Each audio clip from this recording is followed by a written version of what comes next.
Hey, welcome back to Power Golf, Power Fitness. My name's Bill Ebersol, and we have another 3D force plate analysis of a World Long Drive. Is Brandon Flynn. Sorry about that. I keep getting spam calls. He is top 10 in the world in World Long Drive. He swings over 150 miles an hour. This is a theme. Seems like everyone I put on here swings over 150 miles an hour. And he's gotten his ball speed into the 220s. Brandon is also, and you're going to be able to see this, his golf swing is, I'm going to say, conventional in the sense that it looks like someone you would see out there on the PGA Tour. Obviously, it's a much bigger version of that. We'll just say it's a good PGA Tour swing turned up to 11. Brandon's also what I call a very vertical has a very vertical golf swing. And I'll kind of get into why I say that in a minute. But in essence, he gets his hands extremely high. And what that does is that allows him to create a whole lot of what's called vertical ground force. And we'll go through what all of these ground forces are I'm talking about here really quickly. Actually, let me just go ahead and start with that. There are three main ground forces we're going to be looking at on this on this video. While you're looking at the screen here, you can see the bottom half of the screen's got three squiggly lines. There's a black squiggly line, which is represents lateral ground force, and the number that corresponds with that is over on the right hand side, and it's under the letters FY. It's in black. That is lateral ground force, and essentially what that is moving your body parallel to the ground, towards and away from the target. So just think of kind of bumping your hips left and right, and that would be an example of lateral ground force. The second ground force, and this is a yellowish line, this is called vertical torque, which is essentially rotation. It's a measurement of how efficiently Brandon is rotating and how strong he's rotating. And that's the yellow line there. And that is underneath, over on the right-hand side, there's letters that say TZ, and number beneath that will show the number for vertical torque. And then the final force we'll be talking about today is vertical force, and that's a reddish-orange line. And we'll kind of focus on that line today because Brandon, that seems to be his specialty. And so we'll get into it here. So as you can see, Brandon's got like I said, it's it's a setup you would see every Sunday, watching a PGA Tour event. Very conventional. It's somewhat strong left-hand grip. His very centered. His weight distribution is about 50-50. If you look on the upper right-hand quadrant of the screen, you're going to see a digital avatar with some arrows. Those arrows represent the pressure that is underneath his left and right foot. Blue is his left, and red is his right. Just to the left of that, they have percentages, and that's the percentage of pressure that's underneath each foot. It's not the percentage of weight, and I may have said weight in earlier videos.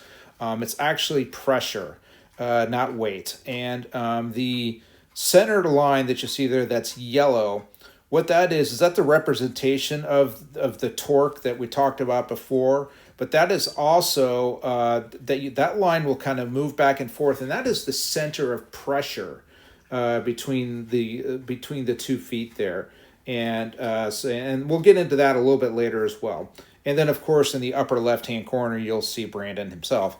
So let's go ahead and get his swing started. I'm just going to go ahead and hit play so you can get a flavor of how upright his swing is and how fast it is. So let's go ahead and do that right now. So Brandon has so let's go ahead and get back to the beginning here.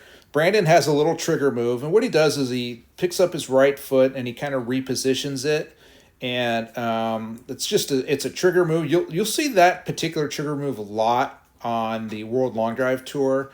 I would say a good 10-15% of the guys use that one. But you'll see all kinds of different trigger moves. The idea is you don't want to really start by being static. You want to be moving around. Your body just moves quicker when it's already in motion somewhat, even if it's in some cases might be moving in the wrong direction, but by the time you get it moving in the right direction, you're creating more force. So it's just a trigger move that Brandon does. You can kind of watch him do it here. You can see he picks up his right foot and repositions it a little slightly, and that's it. It's just like I said, it's his trigger move. Then he does a slight bump away from the target there, and you're going to see this is a reoccurring theme amongst long drivers. Even though you can see he's taken the club away from the target, his actual ground force is pushing towards the target. So, and that allows you to rotate. You're going to see most amateur golfers or golfers who need some help with their golf swing. This number is going to still be negative. Now, when I say negative, what that means is there's more force pushing him away from the target. That would be considered negative lateral force. And then the force pushing him towards the target would be considered positive lateral force. So most amateurs would be pushing themselves away from the target almost all the way to the top of the backswing. And it seems logical to do that, but honestly, it's what that does is that makes everything late in your golf swing.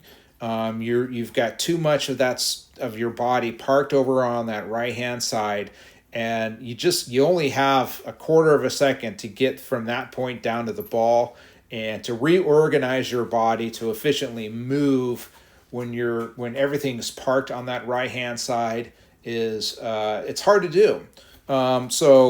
What you'll see a lot of great golfers do, and especially a lot of long drivers do, is they start actually pushing, even though they're taking the club away, they're actually pushing more. They're pushing more force towards the target, and that helps them get that trail leg, that trail hip, and that trail shoulder swinging back towards the target, which allows you a big turn. And you can see that right there, how big of a turn he's got. We're talking probably about 110, 120 degrees of shoulder turn. Sorry about the camera work. I'm talking about how high his hands are. They're so high they're out of the frame. I had the camera in the same position as I had a few other people, and I didn't have this problem, so I apologize for that. But you can see how much. How high his hands are here. And again, we're going to talk about what that means in a few seconds here, or a few minutes. So his peak lateral force is about 15. And again, I've mentioned this before, 15 is a little on the low side when you compare it to what you'll see on the PGA Tour. They're usually about 20, 22. But again, long drivers, and there are some exceptions. I showed you James Tate earlier, who's got more lateral force. But long drivers in general don't produce a lot of lateral force. They produce that. Remember, I mentioned how they produce it early, that positive lateral force. And then when he gets to the top of the backswing, he's been pushing essentially towards the target the whole time. There's a little bit of unweighting going on here. But he starts pushing back towards the target again, up to 16% of his body weight. So when we're talking about lateral force, the 16 represents the percent of his body weight. And what these force plates do is you kind of wiggle your feet around initially before you make the swing, and it registers what your body weight is, and then it remembers that. So that's how it knows it's 16%. So the next metric we're going to look at is vertical torque, which is the measurement of rotation. And Brandon gets to about 159. And what I want to really point out here is how fast he gets from lateral peak to vertical peak, to vertical torque peak, It's literally just a couple of frames. So we're probably talking about like a hundredth of a second. I mean, it's almost imperceptible how fast he's moving.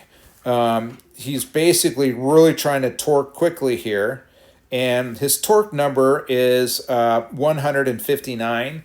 I would say a good PGA Tour player, smart to move. We're using the smart to move force plates here. They're called smart to move 3D force plates. I'm certified to use them. And Smart to Move has a number, kind of a benchmark number of about 84 when it comes to vertical torque.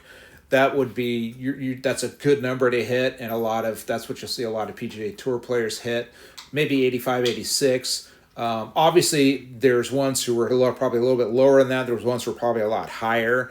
I would say the highest you'll probably see in the PGA Tour might be about 120, 130. Brandon's close to 160 here, so we're talking, a good 20% more torque that he's producing, which makes sense. He's a long driver. He swings the club 150 miles an hour. PGA Tour players swinging about 115 on average. The highest you'll see on PGA Tours in the low 130s. So Brandon's about 20 miles an hour faster than the highest PGA Tour player you'll ever see. Bryson could touch the 140s, back in the day. I don't know if he really does that now, but Bryson DeChambeau could. But he's the only guy I would say who did that while playing on tour. Most of the other ones, they probably top out high 120s, low 130s. So anyway, so Brandon's torque number is 159. A very good torque number. One thing I also want to point out here is if you want to look over here, you can kind of see an avatar to the right, upper right-hand quadrant. You're going to see a green dot. That is a representation of his center of mass. If you think, just imagine there's a golf ball, between your belly button and your spine, and that would be kind of where your center of mass is. Now, the way you can kind of move that center of mass around is to move your arms. So like if you're standing with your arms down by your sides, your center of mass is right where I told you that golf ball is, between your belly button and your spine. And this is on average. Some people are built differently. If you have a big butt, it might be lower. If you have a skinny legs and a big chest, it might be a little higher. But anyway, so reason why I bring this up is there is a metric, and I'm going to have a video on this metric called moment arm, and let's just say it's a representation of leverage. And basically what that means is if you can get your center of pressure far away from your center of mass, that's going to create some extra leverage for you. And again, I'm going to have a video on this probably about a week or two that's going to explain this in a lot more detail in a much simpler way of talking about it. But he's got a decent moment arm here because his hands are so high and the center of pressure is on the front side of his body, even though if you look at him, if you just looked at Brandon right now, it looked like more of his weight is on his right leg. And that's probably true, but guess what? More of his pressure is on his lead leg. 64% of the pressure is on his lead leg, 36% is on his trail leg. But if you drew a line through half his body here, you can see more than half his body is on the back side of that line. So I'm saying if you drew a line right in between his ankles, equidistant between his ankles up through his body, more than half his body is definitely on the trail side of that. So that moment arm creates a little bit of leverage for you. Some people are much better at it than others, and Brandon has a good moment arm here. But here's this next metric is where Brandon is really shines. I mean, this is an incredible number. This is called vertical force. Now, vertical force is a representation of how much force you're putting directly down into the ground. Essentially, it's great example of vertical force is jumping. So let's just say the correct sequence in a golf swing would be lateral force first, vertical torque second, and vertical force third. So kind of lateral force is like I call it a bump. Vertical torque is rotation, so a bump, rotate, then jump. And the third force obviously is vertical force. So bump, rotate, jump. That's the correct sequence. All these long drivers I show you always are in the correct sequence. Hopefully I might be able to get someone on here, probably won't be a long driver, whose sequence might be off. And then what we can do is hopefully do it before and after on that. So right now, Brandon's peak vertical, 270% of his body weight. So the average on the PGA Tour is between like 190 and 200. So Brandon is more than 30%, creates about more than 30% more force than a PGA Tour player does. Not only does he create more force, he creates it in a spot earlier than what a PGA Tour player does. Most PGA Tour players, their peak vertical force is right about here when the shaft is parallel or perpendicular to the ground. The hands could be anywhere from here to here. It's usually right around there. Brandon is here. And why is that a good thing? That club is still on the target side of his body. It's still high in the air. And what that creates is a lot of space for that huge amount of vertical force to get to the club head. And let's go ahead and take him down to impact here. And he's got a decent amount of lag.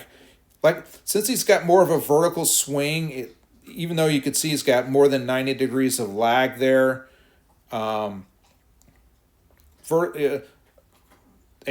who's got more of a vertical swing and maybe their plane is a little bit more upright with their shaft, you're not going to see as much lag, and it's kind of an optical illusion. People who have more of a flatter swing and that shaft is more pitched behind them, you get the appearance of more lag than there actually is. Believe me, he's got a lot of lag, and you can see it's releasing there, and if it's releasing in the right spot, it should be right around perpendicular to the ground at impact, and that's basically where he is. That shaft is flexing a little bit forward, and that actually creates a little bit of extra speed. Basically, is really timed up that shaft flex really well. It's not that you go out there trying to time your shaft flex, but this is also another indicator of a very upright swing. Is the shaft will a lot of times be flexed forward when you're making contact with the ball slightly. So anyways, so you can see he's done a great job there.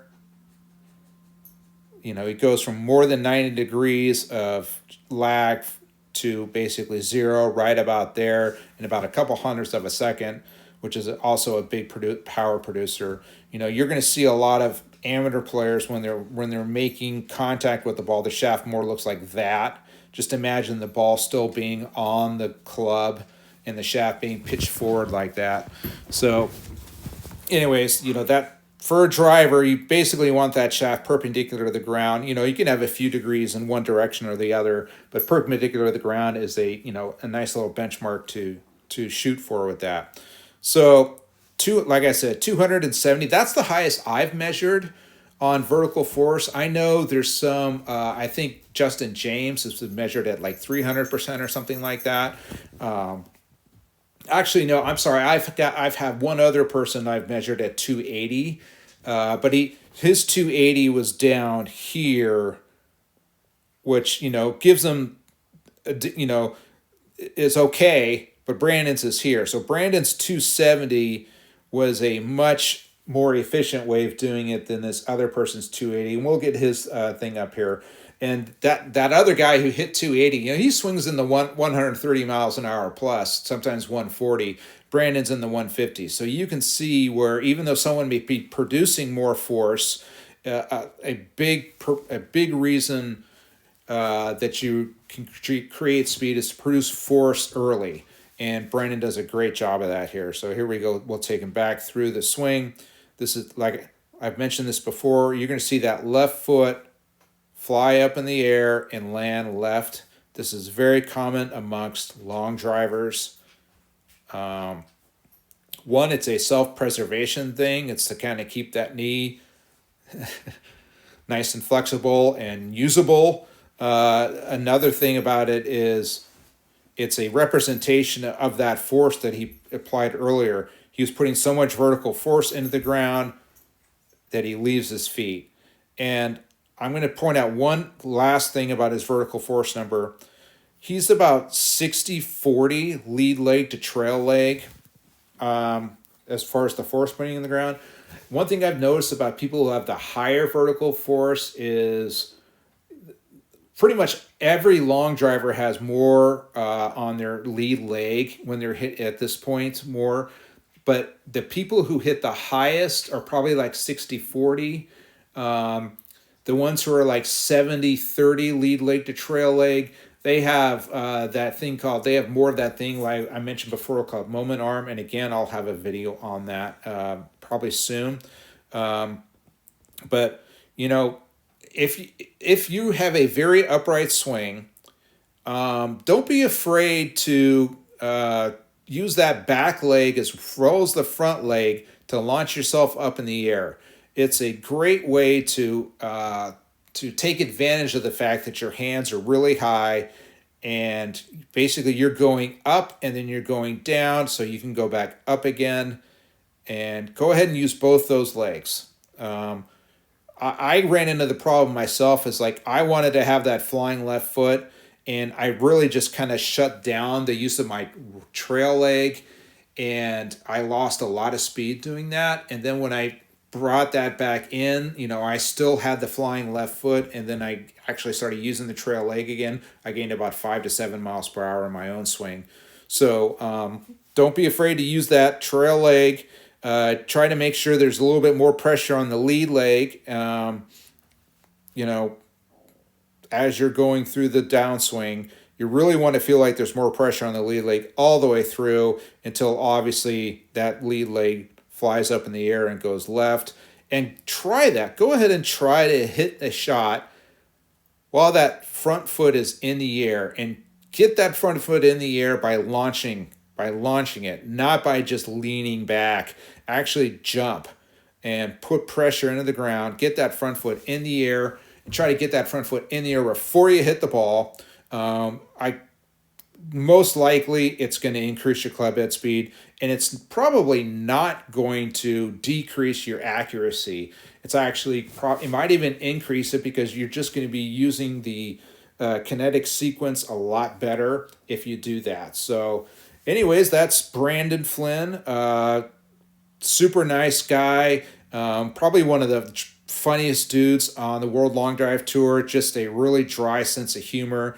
He did a video with Martin Borgmeyer. They did kind of like a player log thing, and Brandon was just, I think it's on Martin Borgmeyer's channel. If you can find that, watch it. And Brandon is just so funny. But anyways, again, this is Bill Ebersol. This is Power Golf, Power Fitness, and hope to see you, or I'll put up another video soon. Hopefully you're enjoying these. Thanks. Bye.